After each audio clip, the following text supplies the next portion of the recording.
शिव पुराण और विष्णु पुराण में क्या अंतर है? आइए हम जानते हैं कि शिव पुराण और विष्णु पुराण में क्या अंतर है। अंतर अनमोल है, यह जानकारी आपके लिए बहुत ज़रूरी है, तो आप मेरी वीडियो पे बने रहिएगा। चलिए मैं आप लोग को संपूर्ण जानकारी देती हूँ।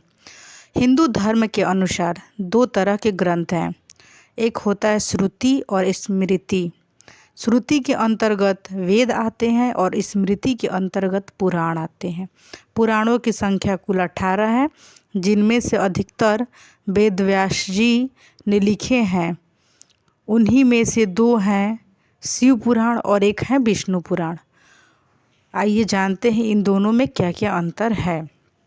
पुराणों के नाम पे अग्नि, भागवत, भविष्य, ब्रह्मांड, गरुड़, कूर्म, लिंग, मार्कंडेय, नारद, शिव, स्कंद, विष्णु, मतलब बहुत से ही सृष्टि के आत्म, देवी देवता, धर्म, कर्म, कथा एवं तत्व ज्ञान, मतलब बहुत पुराण हैं। पहला मैं आपको बताती हूँ।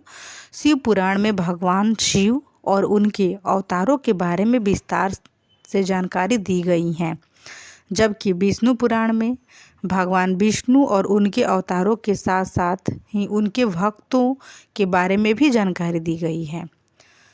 शिव पुराण 100 पंथियों का ग्रंथ है और विष्णु पुराण वैष्णव पंथियों का ग्रंथ है। शिव पुराण की अपेक्षा विष्णु पुराण छोटा है। विष्णु पुराण की रचना महर्षि वशिष्ठ के पुत्र ऋषि पराशर ने किया था, जबकि शिव पुराण की रचना महर्षि वेदव्यास के शिष्य रोमाशरण द्वारा लिखा गया है।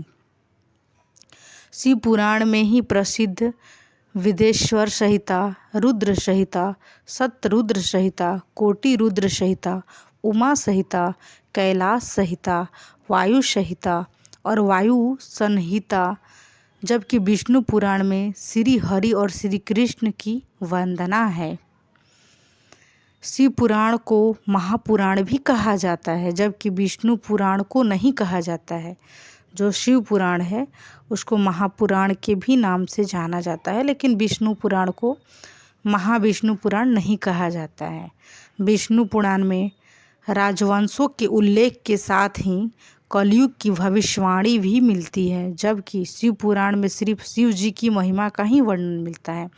यदि आप शिव पुराण को जब पढ़ना शुरू करेंगे तो शिव पुराण में केवल भगवान शिव जी के बारे में ही उसमें आपको मिलेगा, लेकिन विष्णु पुराण में कई राजवंशों, भविष्यवाणी, कई चीज़ें आपको विष्णु पुराण में मिलती हैं। विष्णु पुराण में एकादशी व्रत की महिमा, गंगा नदी में स्नान करना, विष्णु जी की पूजा, तुलसी की पूजा और उसका सेवन करना, गाय की पूजा और उसकी सेवा करना, श्रद्धा कर्म करना, वेद अध्ययन करना, तीर्थ परिक्रमा करना और माता पिता की सेवा करना, संध्या वंदना करना, यह सभी पुण्य कर्मों का उल्लेख मिलता है।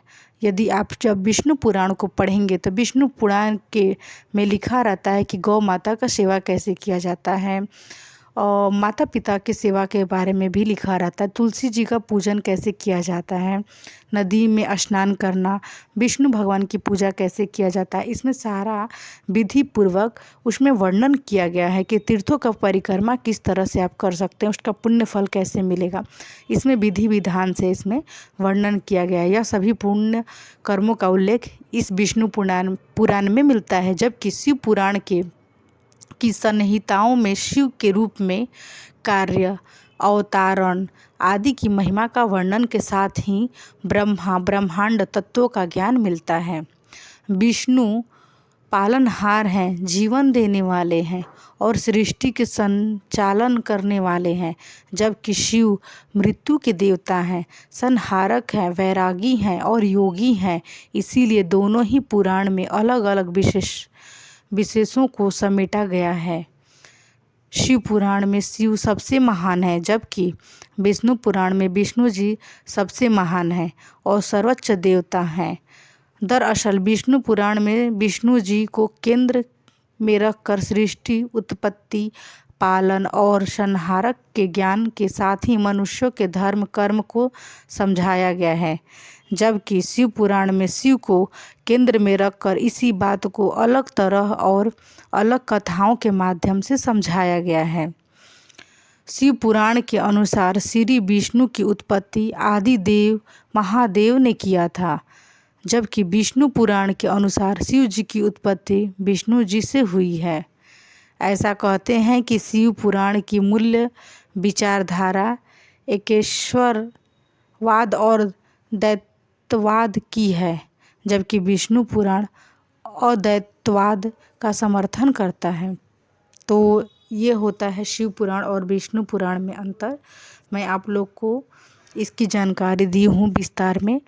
आप इसके माध्यम से समझ सकते हैं कि शिव पुराण और विष्णु पुराण में क्या क्या अंतर है। यह जानकारी जानना बहुत ज़रूरी है। यदि आप लोग को यह जानकारी अच्छी लगी होगी, पसंद आई होगी, तो आप मेरे वीडियो को लाइक शेयर एंड सब्सक्राइब ज़रूर करिएगा और इसी तरह का वीडियो देखने के लिए मेरी यूट्यूब चैनल पर बने रहिएगा। यदि आप मेरे यूट्यूब चैनल पर नए हैं, यदि आपने अभी तक मेरे वीडियो को लाइक शेयर एंड सब्सक्राइब नहीं किया है तो कृपया कर सब ज़रूर कर लें और आप मेरे चैनल को भी सब्सक्राइब करें। यदि आपने मेरे चैनल को अभी तक सब्सक्राइब नहीं किया तो कृपया करके आप मेरे चैनल को सब्सक्राइब कर लें और कमेंट बॉक्स में हर हर महादेव या श्री हरि ज़रूर लिखिए। भगवान आपकी सभी मनोकामनाएं पूर्ण करेंगे, क्योंकि भगवान हर किसी के दुख को दूर करने वाले हैं। तो कमेंट बॉक्स में ये ज़रूर लिखिएगा और मेरे वीडियो को ढेर सारा प्यार दीजिएगा।